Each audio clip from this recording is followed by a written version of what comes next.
Puede tomar asiento. Les saludo. Amén.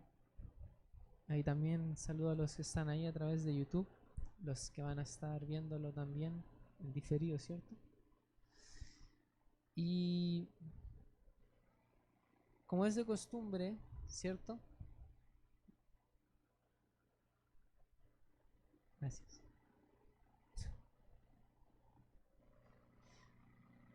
Como es de costumbre, el día de mañana se va a subir la clase esta que es la última, ¿cierto? A YouTube con el texto escrito, el que está ahí, con el que me voy guiando esta clase. Destacado en azul, ¿cierto? Lo que yo escribí y en verde lo que es parte del estudio. Y ahí quiero que me ayude, como esta es la última clase, yo sé que usted vino muy preparado y sabe todo lo que hablamos en la clase pasada. Así que necesito que me ayude ahí respecto a qué es lo que hablamos la clase pasada.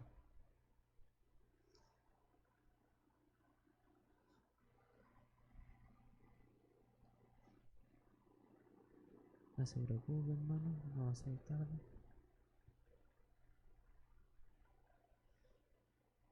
De cuando hubo manipulación en la iglesia y el mover del espíritu. Sí, amén, hablamos de eso. De cómo se dio en la iglesia primitiva, ¿cierto? Empezó a surgir un movimiento carismático, ¿cierto? Que fue mermado de cierta manera por la tradición y por lo que todo conlleva eso, ¿cierto? La estructura eclesiástica. Amén. Estuvimos hablando de eso. ¿De qué más hablamos?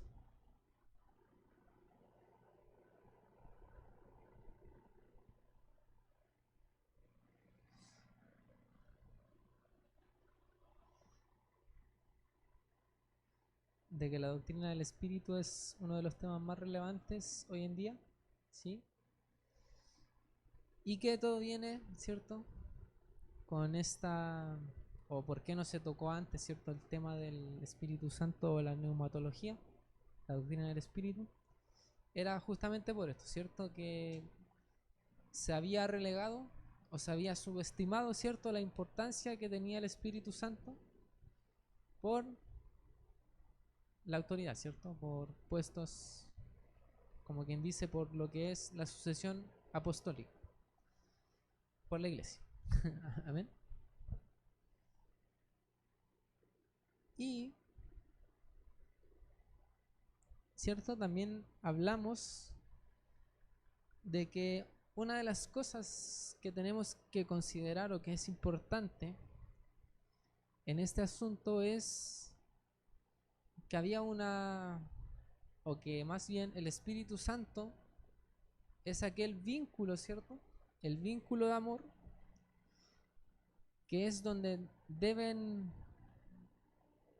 recaer todas nuestras diferencias, ¿cierto? El Espíritu Santo es el conciliador de todas nuestras diferencias. Amén. Y ciertamente el Espíritu Santo, ¿cierto? Como es Dios, es la verdad y dicta la verdad, ¿cierto? Entonces hablamos de eso. Muy bien. Gracias, hermano Yerso. Fue el único que respondió algo. Y el día de hoy, ¿de qué vamos a hablar?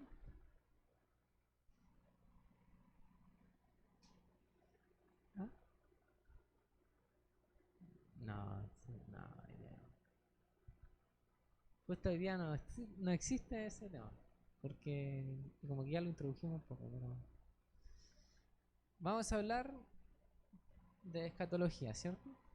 O de la esperanza cristiana. No espere que yo venga aquí a decirle qué va a pasar en los últimos tiempos. De hecho, vamos a hablar conceptualmente de eso y vamos a ver por qué ciertamente no es importante los acontecimientos en sí. ¿A ver? Entonces, esto nos lleva a la siguiente doctrina que ha sido descuidada, y sobre la cual se ha concentrado el siglo XXI, la escatología. Desde sus mismos inicios, la escatología, o la rama de la teología que se ocupa de las últimas cosas, ha sido un elemento central de la fe cristiana.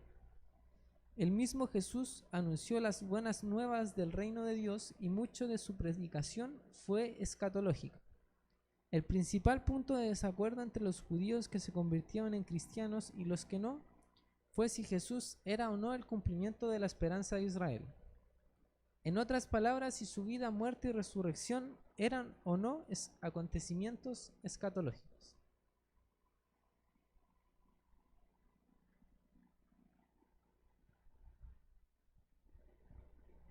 ¿Por qué piensa que la escatología es un elemento central de la fe? ¿Alguien ahí tiene alguna idea? ¿Piensa algo?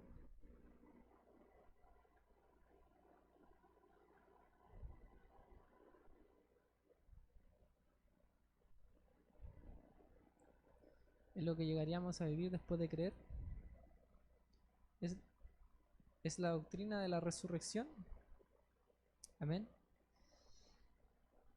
¿Está bien? Sí, es eso, pero para que lo entendamos en un plano más globalizado, ¿cierto? La escatología vendría a ser el punto de encuentro que nos lleva a entender todo. ¿Por qué? Porque nos habla desde el inicio, ¿cierto? La creación, y cómo la creación tiene un propósito hasta llegar a los tiempos finales. Amén. Porque si no hubiese un propósito, como que la creación deja de tener sentido. Eso es algo que es muy importante que entendamos. Porque hay gente que cree en Dios, que creen que hay un ser superior, pero que creen que ese ser superior no interactúa con nosotros. ¿Se entiende? Es muy normal. Porque entienden que es ilógico pensar que el mundo fue algo, eventos aleatorios muy precisos, pero creen que Dios, ese Dios que creó todo, no le interesamos. ¿Se entiende? Porque es un ser superior y no le importamos, básicamente. Pero para nosotros es importante entender que eso no es así, ¿cierto? ¿Por qué creemos que no es así? Estoy saliendo un poco del estudio, esto es más defensa de la fe, ¿cierto? Pero es importante que lo sepa. Nosotros creemos que Dios viene y se nos revela. Porque si no fuese así, sería un Dios malo. Porque nosotros creemos en la Biblia, ¿cierto? Creemos en la Biblia. Entonces, como creemos en la Biblia, entendemos que en el principio era Dios quien se revelaba al hombre. No era el hombre quien buscaba a Dios. ¿Se entiende? Era Dios, bueno, de hecho es Dios quien se revela al hombre. Yo creo en un Dios que se revela al hombre, que nos busca a nosotros. Y es algo que podemos ver en nuestra vida. O usted andaba cuando no era convertido, ¿cierto? Andaba buscando a Dios. Iba a una fiesta, ¿cierto? Y decía, ay, ojalá me encuentre Dios. No es así, ¿cierto? Sino más bien todo lo contrario. Nosotros por lo general intentamos escapar de Dios o huir de Dios. Pero es Dios el que nos busca. Amén.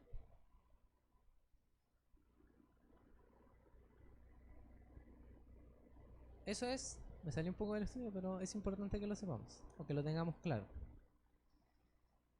Y volviendo al estudio, hablando de la escatología y el punto de desacuerdo, ¿cierto? En general, varias de las profecías que hay en el en el Nuevo Testamento, perdón, se consideraron o se consideran que se cumplieron o que estaban dictadas para tiempos relativamente contemporáneos para la época. ¿Qué me refiero? Que hay gente que entiende, teólogos, ¿cierto?, que varias de las cosas que se dicen en el Nuevo Testamento son o fueron para años tipo 300, 400. ¿Se entiende? Y que esas profecías ya pasaron y no tienen validez, ¿cierto? No son atingentes a nuestra vida. Ese es uno de los puntos de desacuerdo de la iglesia o de las doctrinas. Más bien de la escatología, ¿cierto? Porque como estamos hablando de cosas de los últimos tiempos, esa es una de las cosas. En la mayoría de los primeros documentos cristianos se expresa la esperanza y la expectativa de que Dios establecería un nuevo orden, un reino de abundancia, paz, amor y justicia. En esos documentos cristianos, esa expectativa no era ir a otro lugar llamado cielo. Más bien se trataba de un nuevo orden, de un nuevo cielo y una nueva tierra, que Dios establecería. Es significativo que las dos metáforas principales con que se expresa esa expectativa, por naturaleza, sean políticas, un reino y una ciudad. Una vez más, y como ya lo hemos hablado, ¿cierto?, la salvación no era de la creación, sino hacia una nueva creación. Entonces, lo hablamos, ¿cierto?, cuando hablamos de la salvación. Pero la perspectiva más bíblica, más nuevo testamentaria, como se diría, es que la salvación no es individual y de la creación, sino que es una salvación grupal, ¿cierto? Una salvación de la iglesia y que es hacia una nueva creación. Amén. No se trataba principalmente de abandonar este valle de lágrimas y pasar a una vida puramente espiritual. La salvación se cumplirá en una nueva ciudad, en un nuevo reino, en una resurrección final del cuerpo.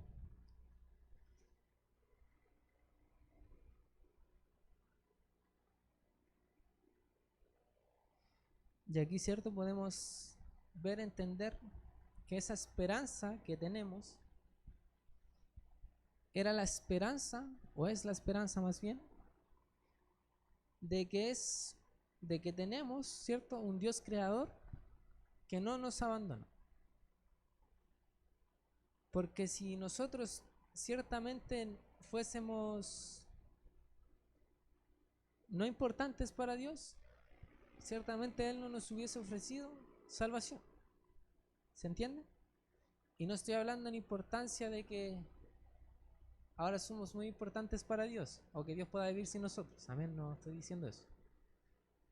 Sino que estoy diciendo que a pesar de que nuestras vidas en Dios sean como hormigas, ¿cierto? Aún así, para Dios somos importantes.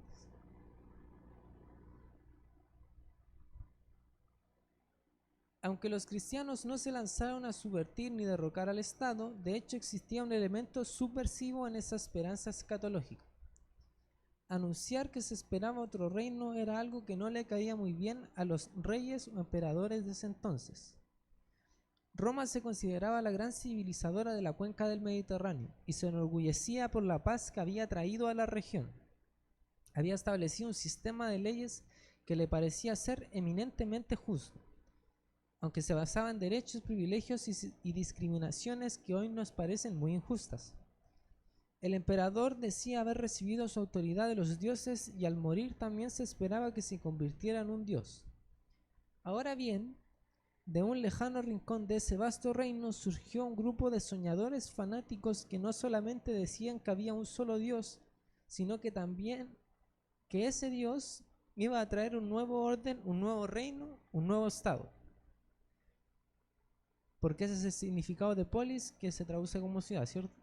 Aunque los cristianos se sorprendieron de que el imperio los persiguiera, cuando lo que habían hecho era orar por el emperador, las autoridades tuvieron razones sobradas para considerarlos subversivos y peligrosos. Entonces, ¿se entiende por qué la iglesia era perseguida? Amén. Y uno de los elementos, yo creo que principales, y que no se habla aquí, ni siquiera lo noté, pero bueno, es justamente relacionado a la influencia de Jesús. Porque todos nosotros entendemos que Jesús era muy influyente en su época, ¿cierto? De hecho, se hablaba de Jesús aún siendo un NN, como se dice, un desconocido. Porque para que nosotros entendamos, nosotros ahora podemos conocer a alguien desconocido, o alguien desconocido se puede hacer famoso, ¿cierto? Es muy normal que eso pase hoy en día. Pero en ese tiempo no era normal. ¿Por qué? Porque no había redes sociales, no había tecnología. Era muy raro que alguien se hiciese muy conocido, ¿cierto? Y aún más seguido, ¿cierto? O admirado, como fue Jesús. Y esa es una de las cosas que nosotros debemos como iglesia entender, porque a veces nosotros como iglesia decimos, nos separamos del mundo, ciertamente nos separamos del mundo, diciendo que es el mundo el que no quiere recibir de Dios, para que se entienda. Nosotros le vamos a predicar a alguien y como esa persona está en una negativa, ¿cierto? De que no quiere recibir nada de Dios, nosotros pensamos y decimos, bueno, es porque esta persona no quiere recibir. Está bien. Pero entonces, explíquenme por qué todos buscaban a Jesús. Si nosotros tenemos que ser como Jesús, ¿por qué Jesús era buscado y nosotros somos como muchas veces, ¿cierto? Pasa con los, como el ejemplo más visual, ¿cierto? Como los testigos de Jehová, ¿cierto? Que la gente se anda escondiendo de ellos, ¿cierto? Muchas veces a nosotros nos pasa igual. La gente no quiere recibir. Eso puede pasar. Pero debemos ser cautelosos con eso. No debemos pensar que es algo normal.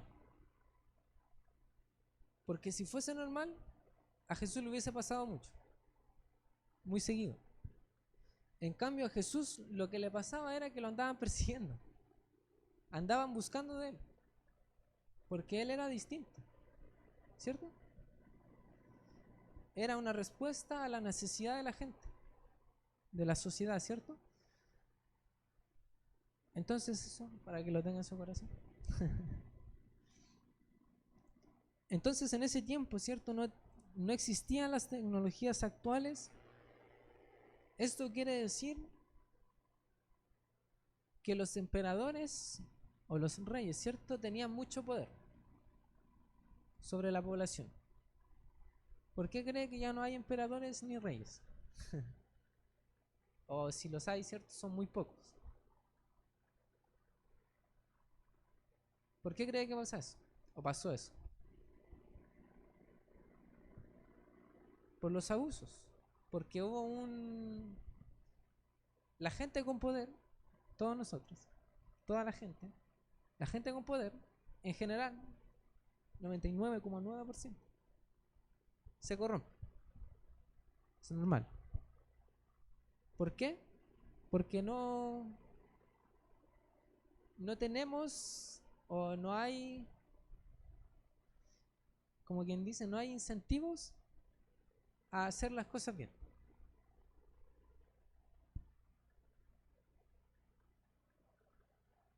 Por eso, no hay incentivos a hacer las cosas bien. Porque haciendo las cosas mal no me pasa nada, ¿cierto? O más bien no hay desincentivos a hacer las cosas mal, que es lo contrario, ¿cierto? ¿No sabes lo que es incentivo y desincentivo? No es lo mismo. Bueno, sí, depende. Pero bueno, ya. Entonces en ese tiempo los emperadores y reyes eran quienes dictaban lo que estaba bien y lo que estaba mal. Son así como los influencers de hoy en día. De verdad que yo no entiendo cómo la gente es tan,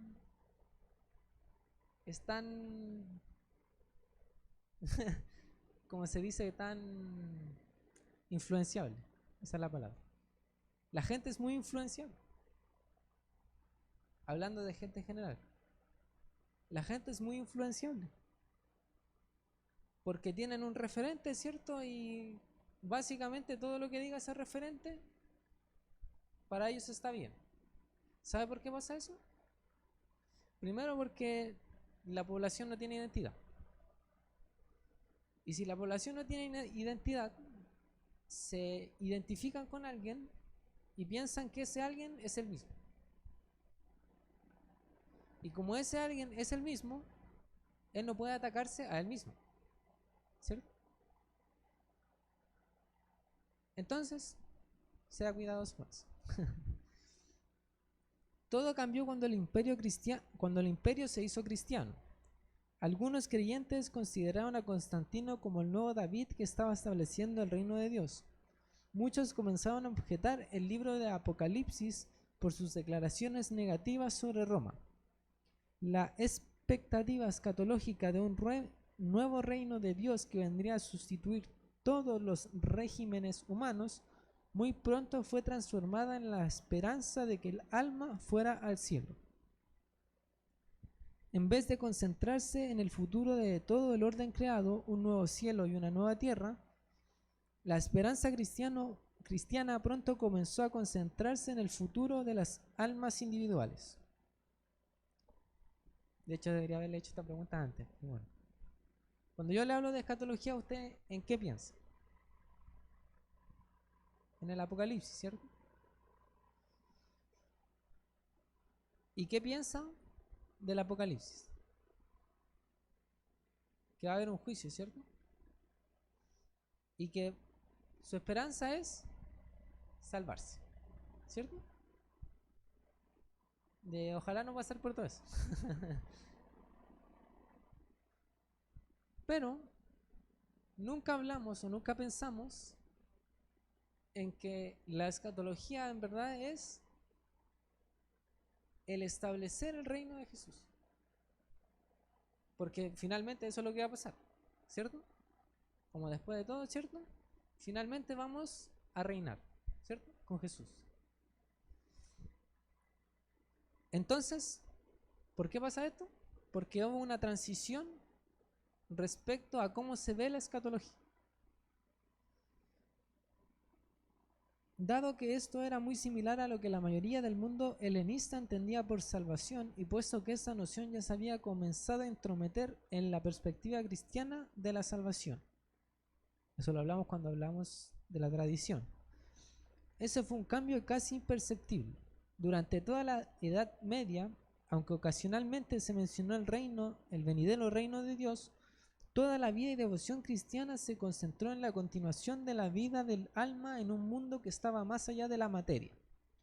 La Reforma cambió muy poco de esa visión, porque el principal desacuerdo entre Lutero y la tradición católica romana fue con la manera en que se alcanzaba la salvación, más que con la pregunta sobre qué era la salvación. Fueron algunos de los anabaptistas más radicales quienes recobraron la visión novotestamentaria de un reino venidero de Dios, pero cuando trataron de producir ese reino por sus propios medios establecieron teocracias que pronto cayeron en el fanatismo y en el caos, y su redescubrimiento de la importancia del reino quedó desacreditado.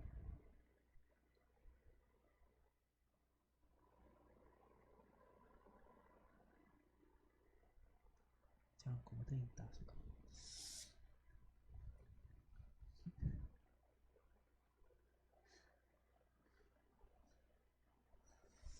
Ay.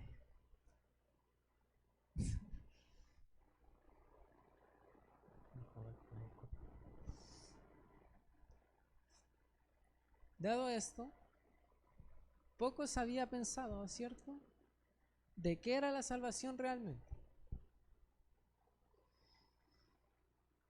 De hecho, muy poco nosotros hablamos de qué es la salvación.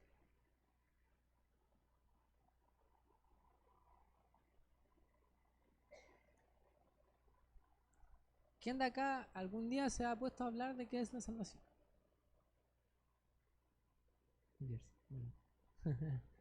Está bien, está bien. El pastor también. Cuando habló del trono blanco, sí. Ciertamente, cuando hablamos de salvación, lo que hay en el consciente o subconsciente colectivo de la iglesia es ciertamente cómo nos salvamos. Solo hablamos de eso. Poco hablamos de qué es la salvación.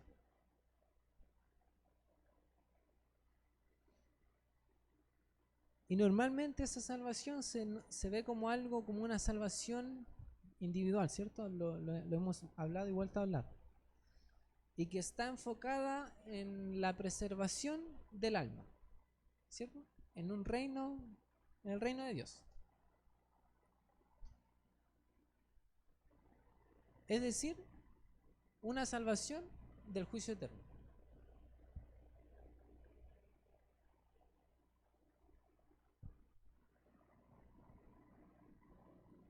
Todo eso cambió en tiempos recientes. Parte de ese cambio se debe a la nueva configuración demográfica del cristianismo que ya hablamos, ¿cierto? En los primeros, creo que fue en la primera clase que empezamos a hablar de este tema.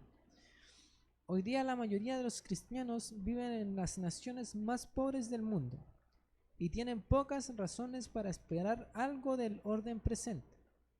Y es que a través de dolorosas experiencias, muchos han aprendido que el simple cambio de gobierno en realidad no cambia sus condiciones de pobreza y privación. Sin embargo, mientras unos pierden la esperanza, muchos otros cristianos han reafirmado la suya en el destino final de la creación, dado que han tenido que vivir en la constante presencia del sufrimiento físico, viendo cómo extranjeros y peregrinos sobre la tierra ahora están buscando una patria, un nuevo reino de abundancia, paz y justicia. De diferentes maneras, otros grupos tradicionalmente excluidos, incluso en las partes más ricas del mundo, ahora también se están aferrando a la misma esperanza, contra toda esperanza. En medio de su aparente situación desesperada, las minorías raciales y étnicas, las mujeres y muchos otros grupos que por diferentes razones han sufrido exclusión y opresión, con frecuencia se vuelven a la esperanza escatológica. Por todo esto, la escatología, no tanto como la doctrina sobre las últimas cosas, sino más bien como la doctrina de la esperanza, se encuentra en el corazón de la actual reflexión teológica.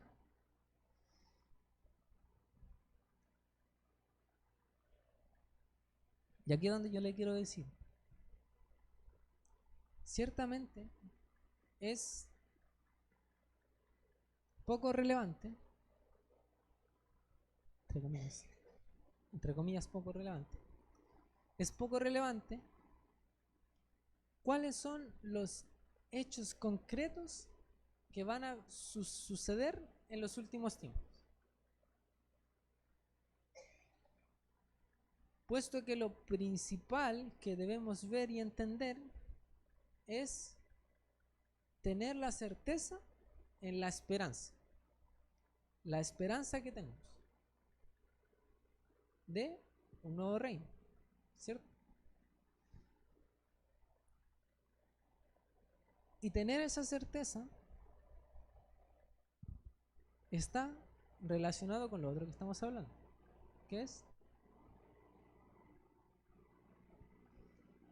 estamos hablando de la escatología de la salvación, ¿cierto?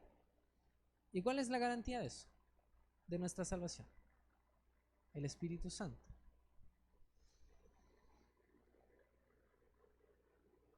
Y es por eso que estos dos puntos, ¿cierto? Como que se tocaban en conjunto. O estamos hablando ahora en conjunto en la última clase. Porque, ¿cierto? Son los más atingentes a nuestro tiempo y están muy relacionados. Muchas veces nosotros ciertamente hablamos, ¿cierto?, de estas dos cosas. Hablamos del Espíritu Santo, ¿cierto? Hay mucho debate hoy en día del Espíritu Santo, hay muchas prédicas del Espíritu Santo. Y también hablamos, junto con eso, relacionado también a esto, hablamos de la gracia, que ciertamente es parte de nuestra garantía de la salvación. Y es aquello que nos capacita, ¿cierto?, junto con el Espíritu Santo.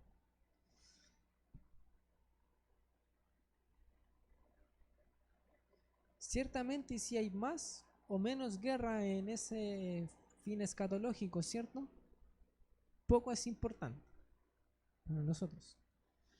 Porque si lo que creemos es verdad, entonces tenemos que estar seguros de que nuestra vida está asegurada, ¿cierto? Ahí después es otra cosa, la vamos a hablar. Como en el caso de la neumatología, es imposible predecir a dónde llevarán las reflexiones y discusiones que se tienen hoy sobre la escatología. Tal vez todo lo que podamos hacer sea mencionar algunos límites que pueden servirnos de guía para la escatología que está surgiendo.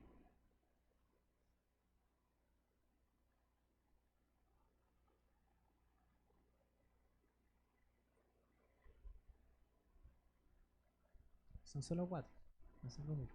Vamos a terminar aquí pronto.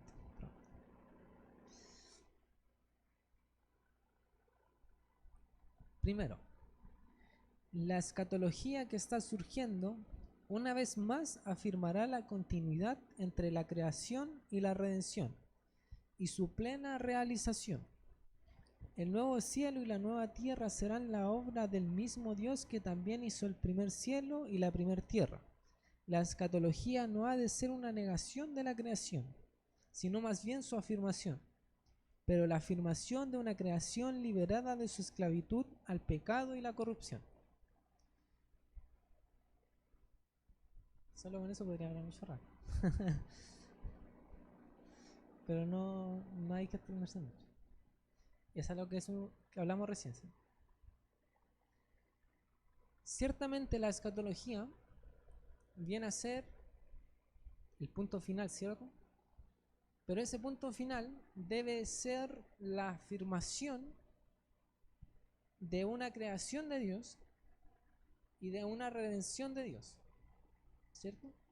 Lo que hablamos en una totalidad del espectro histórico de la Biblia, ¿cierto? Comienza con la creación, ¿cierto? En la creación entra el pecado, ¿cierto? El pecado, ¿cierto?, nos separa de la gracia de Dios, nos separa de Dios. Y Dios trae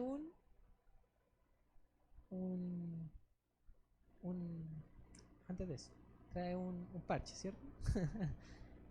Que son los mandamientos, ¿cierto?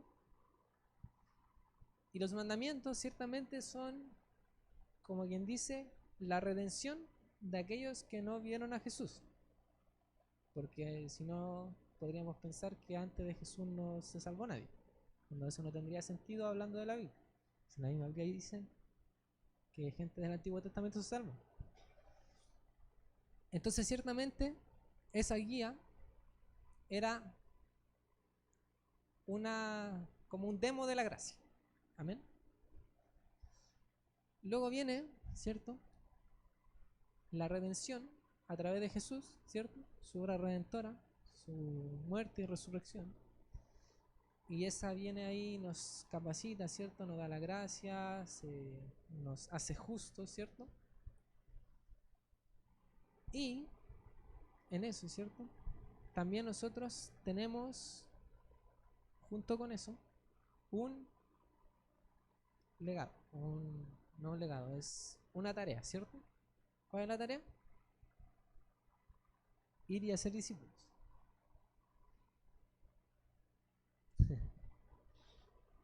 Y en ese ir y hacer discípulos, ¿cierto?, una de las condiciones escatológicas, ¿cierto?, es que todos conocieran o todos conozcan, ¿cierto?, la obra de Jesús.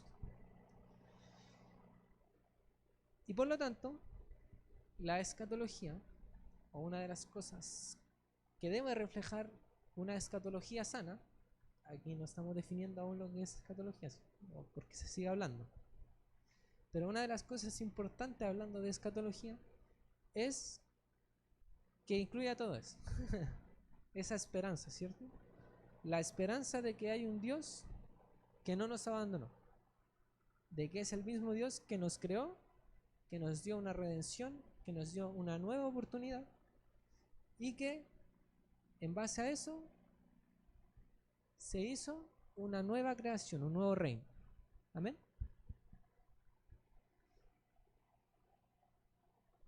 Segundo, la escatología trata sobre la esperanza y no pretende tener un programa para los acontecimientos futuros. No es como una guía de televisión que anuncia la lista de los programas futuros. La escatología no trata de averiguar en qué trompeta o en qué copa de ira estamos. La gran afirmación de escatología no es decir quiénes serán dejados atrás, sino más bien es proclamar la victoria final del Dios que hizo todas las cosas y vio que eran buenas.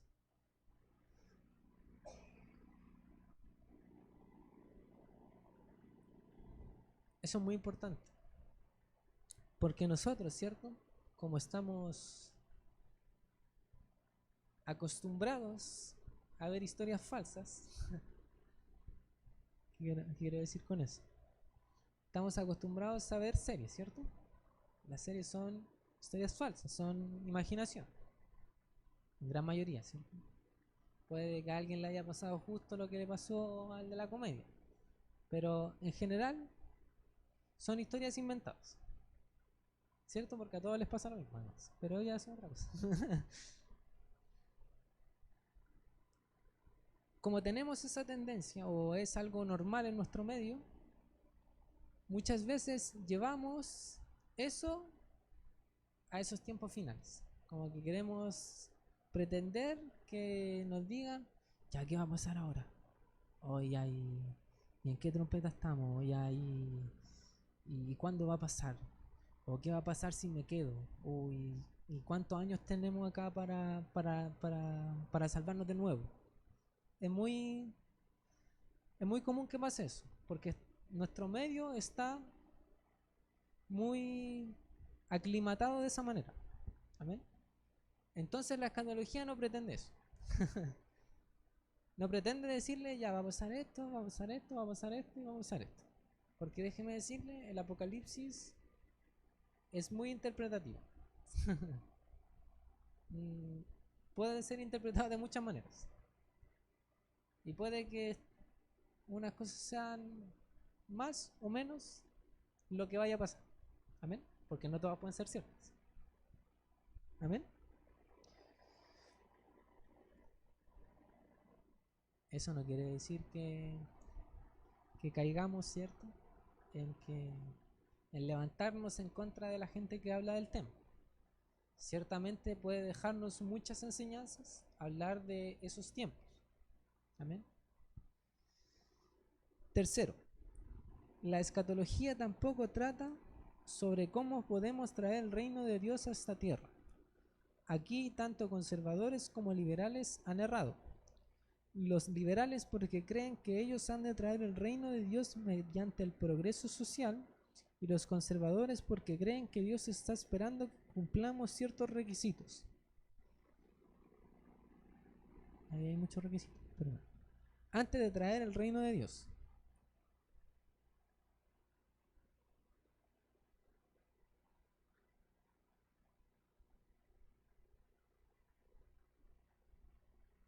En ese sentido,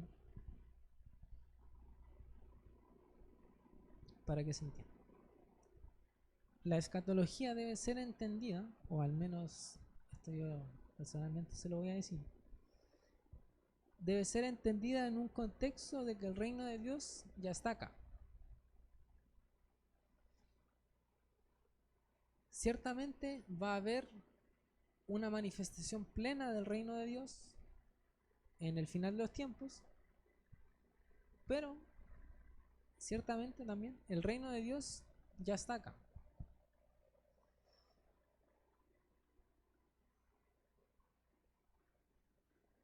Y como ya está acá, no podemos hacer nada, o no podemos buscar fórmulas o buscar eh, como una lista de cosas que se van a cumplir para que venga el reino. Amén. A eso se refiere este punto. Que no hay que hacer la lista de cuáles son las profecías que están en la Biblia para que venga el Apocalipsis. No podemos hacer eso.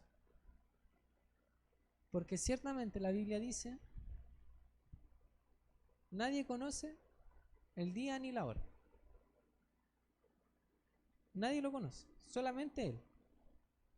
Entonces, en vano sería en todo nuestro tiempo involucrado en esperar o en intentar descubrir cuándo va a ser. Ciertamente hay señales, ¿cierto? Hay varias cosas que podemos ver en las noticias, ¿cierto? En redes sociales, como habíamos hablado. Pero la escatología no puede enfocarse en eso, sino que debe enfocarse en cómo esa esperanza ya está siendo manifestada en nuestra vida. Porque si nosotros ya estamos viviendo eso. Nosotros debemos entender que ya no podemos cambiar nada, sino que lo único que tenemos que hacer es seguir manifestando el reino de Dios. Eso es algo que vamos a hablar más adelante. De hecho, como último punto. Cuarto, la esperanza escatológica no solamente consiste en el sentido de que todo saldrá bien. La esperanza escatológica es la confianza y seguridad de que el futuro está en las manos de Dios, y por lo tanto es tan seguro como el presente.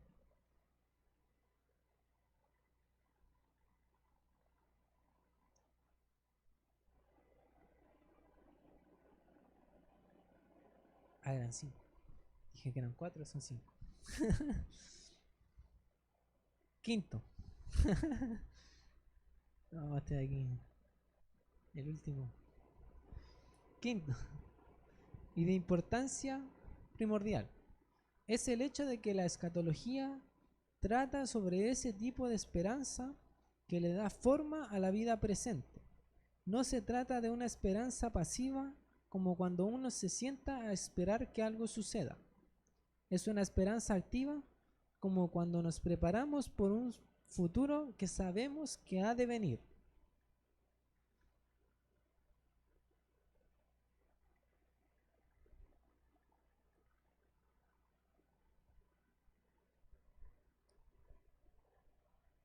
Nosotros debemos entender que hay un guión en nuestra vida. ¿Y qué quiero decir con eso?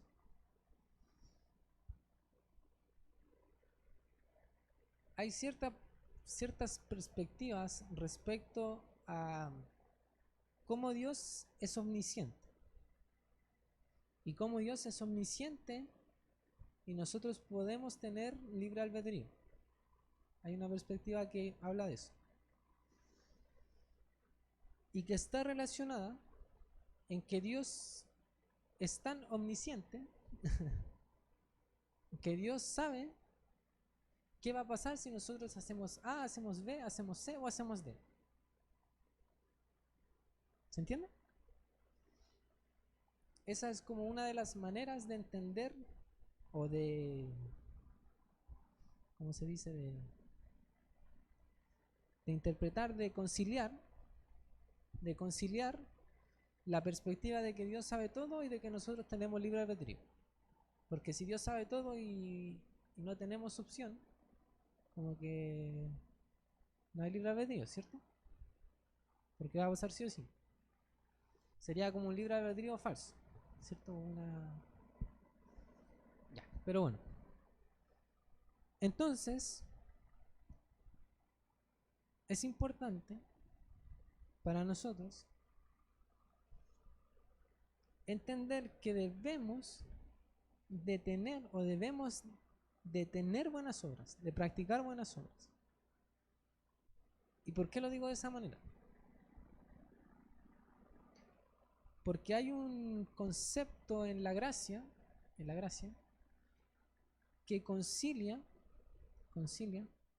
lo que es el hacer buenas obras con el que no tenemos o no podemos ingerir en nuestra salvación, que son dos cosas que debemos creer.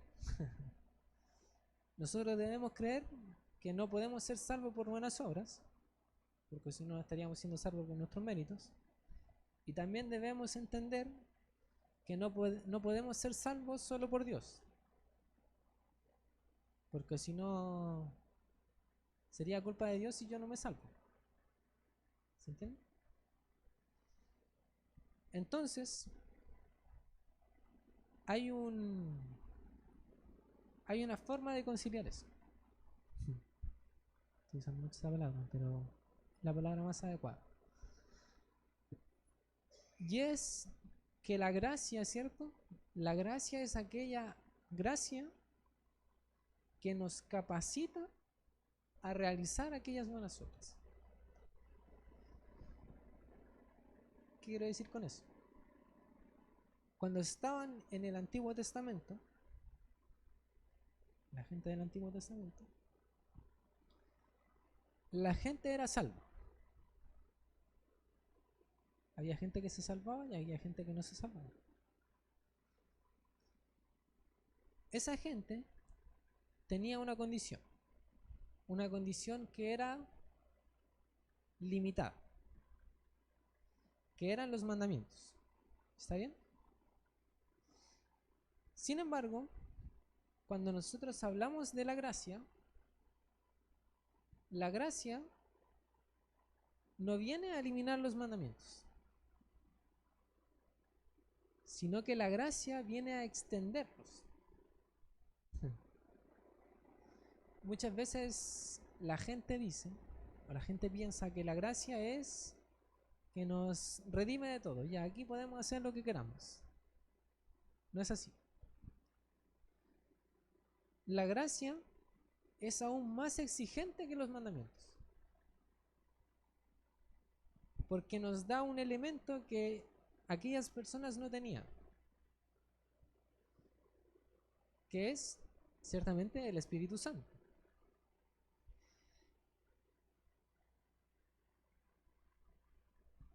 No recuerdo exactamente las citas, estoy pensando. Sé que hay varios versículos donde Jesús empieza a hablar respecto a que se les dijo en su momento, ¿cierto? Que esto, que es un mandamiento, y dice, ahora yo les digo esto, y que es algo mucho más, por ejemplo, este que es muy típico, que es no matarás. No recuerdo exactamente el pasaje, pero se lo voy a parafrasear, que es Jesús diciendo, se les dijo, o se les indicó, se les dijo en los mandamientos, que no deben matar, ¿cierto? Mas ahora yo les digo que deben amar a sus enemigos y aún más orar por ellos. Es a ese nivel de aún más exigencia, ¿cierto? Porque ciertamente nosotros, ahora con el Espíritu Santo, tenemos la capacidad de no pecar. Porque para el tiempo antiguo, déjeme decirlo, la gente estaba condenada a no cumplir la ley. Porque tenían una condición, que era la condición del pecado. Mas ahora para nuestra vida eso no es así, sino que tenemos aquello que nos capacita. ¿Y que nos capacita cómo? Cambiando nuestro corazón. Eso es cuando nosotros decimos que hay un nuevo nacimiento. Es ahí cuando nosotros decimos que una persona es un creyente, un nuevo convertido. Cuando su corazón es cambiado, su manera de ser. ¿Se entiende?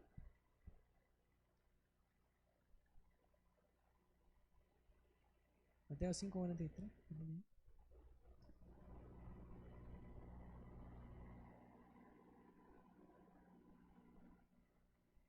Así, así.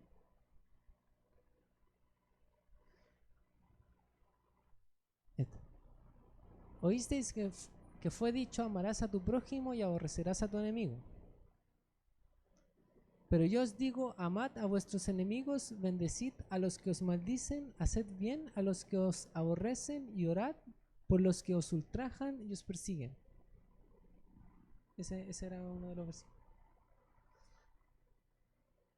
Entonces, la gracia, más que ser un aliciente para nosotros pecar, es lo contrario. Es un aliciente para que tengamos una vida más dedicada a Dios. Amén. Y ya para terminar, digo ya para terminar y me quedan 3 hojas. No, mentira. El espíritu de esperanza. Eso es lo último, que vamos a juntar todos los puntos.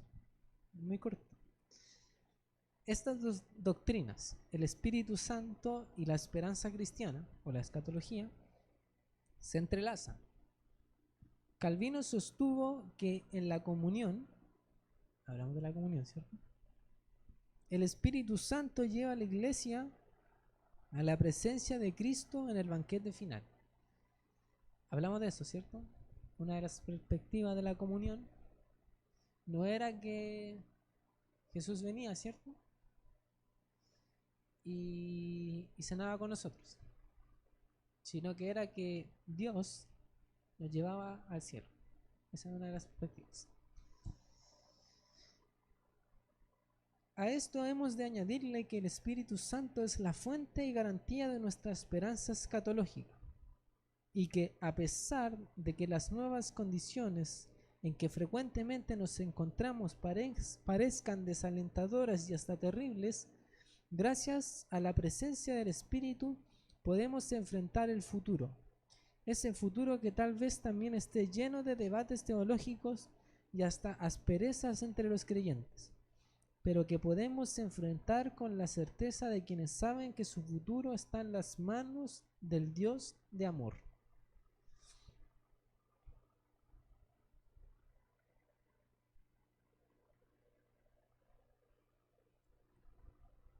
Ya para terminar todo. Y justamente como estaba hablando del Espíritu Santo, quiero que recordemos que hay una cierta paradoja cuando vamos a hablar del Espíritu Santo. ¿Cuál es aquella paradoja? Que nosotros vamos a hablar, vamos a debatir, vamos a exponer perspectivas del Espíritu Santo y de cómo es importante para la doctrina de la iglesia y de quién es el Espíritu Santo y muchas cosas relacionadas con el Espíritu Santo. Y esas perspectivas van a generar discusiones, ¿cierto? Debates. Pero, curiosamente, finalmente, el que decide todo es el Espíritu Santo. ¿Cierto? El Espíritu Santo es el que termina dictando el devenir de la iglesia, que es aquello que va a creer la iglesia. Y eso es algo que yo creo en un 100%. No tengo duda de que eso es así. Porque si hay algo que en la iglesia no está bien, yo estoy seguro que alguien de Dios se va a levantar y va a cambiar, porque ciertamente es el Espíritu Santo el que nos convence y el que trae el cumplimiento. Entonces, como es así, no estoy diciendo que dejemos de hablar del Espíritu. Es importante hablar, ¿cierto? Lo hablamos también la clase pasada. Es importante hablar porque si no, el Espíritu Santo no se va a revelar. Porque no va a ver que no hay nada parecido. Como quien dice, el Espíritu Santo no puede traer una revelación, en palabras un poco duras, ¿cierto? No puede traer una respuesta de alguien que está en la universidad para alguien que va en segundo básico, ¿cierto? Es contemporáneo con lo que estamos viviendo, con lo que estamos hablando. El Espíritu Santo es atingente a nuestra vida. Amén.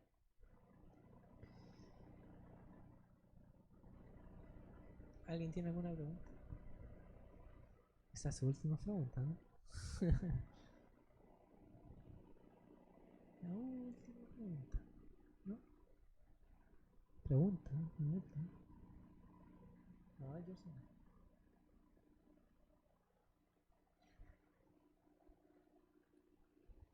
Yo no tiene ninguna pregunta. ¿Alguien aquí tiene preguntas? Tampoco.